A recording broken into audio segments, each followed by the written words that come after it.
Hi, everybody. This is Silvio Canto in Dallas, Texas on Monday, July the 2nd, and welcome to our video commentary. Well, they had an election in Mexico, and as the pollsters had predicted, uh, Andres Manuel Lopez Obrador will be the next president of Mexico. He actually assumes the presidency on December 1st or December 2nd, something like that. It's interesting. That's a long time. If you think about it, that's 5 months from when he was elected on Sunday, but that's the way it is.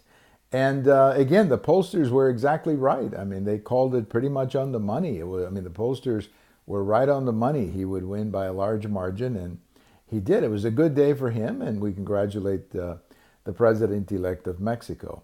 Now, I was listening to the analyst and so on, and they point out two things about the voters and what was driving the vote to Lopez Obrador. Two factors. Number one, corruption, and number two, violence. Now, I find the corruption understandable because corruption has existed in Mexico for a long time. I think it's more of a bureaucratic corruption. I think it's just what they like to call institutional corruption. It's just that it was a one-party country for such a long time, and one of the consequences of having one party running everything is that it gets corrupt. So I think a lot of that is going to change as different political parties run the country. So I think that I'm optimistic. Now the violence is a real problem. The violence is a real problem because the violence is very much related to the cartels. And the cartels, from what we can tell, seem to be growing. Now, they're not shrinking. They seem to be growing.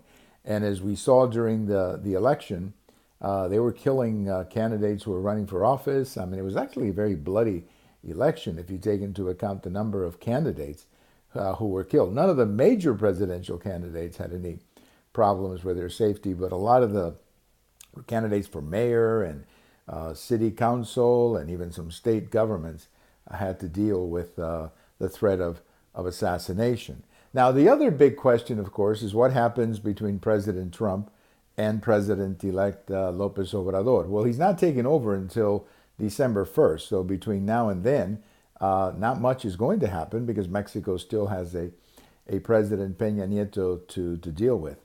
My sense is that Lopez Obrador will use President Trump as a punching bag, if you will. When things get tough in Mexico, he'll start talking about President Trump. How much is that going to work? I don't know.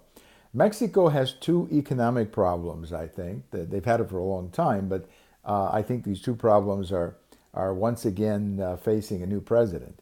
The first one, of course, is the agricultural problem. The agricultural sector is not as productive as it should be, and that is, in fact, why so many young men from the agricultural communities came to the United States. The other problem is Pemex, or the oil monopoly.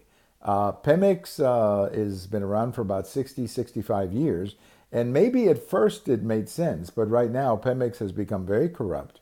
It's become really a money machine for the politicians, and this is all coming at the expense of Mexico's energy sector.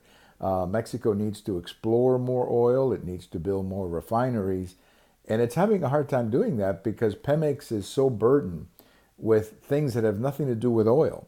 Pemex is, as I said before, it's a money machine that the politicians use for this or this or this or that. So I think Pemex is going to have to be reformed, and that may very well mean privatizing portions of Pemex, as I think Peña Nieto tried to do, and hopefully Lopez Obrador will deal with it, although it's going to be a very difficult problem for him because he comes from the left. So I don't expect a lot of changes with the United States.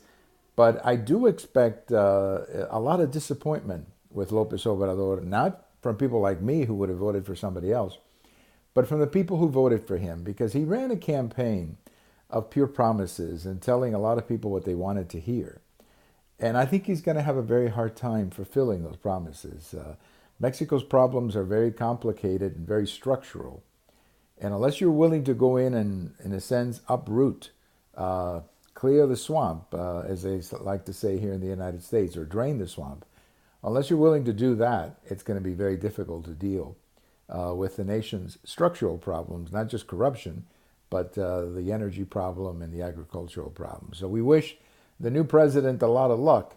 He's going to need it, because he's got some very difficult problems on the table. Well, we have all of these over at YouTube. We have them on Twitter, and we have them on my blog. And if July 2nd is your birthday, have a great birthday. Bye-bye, everybody.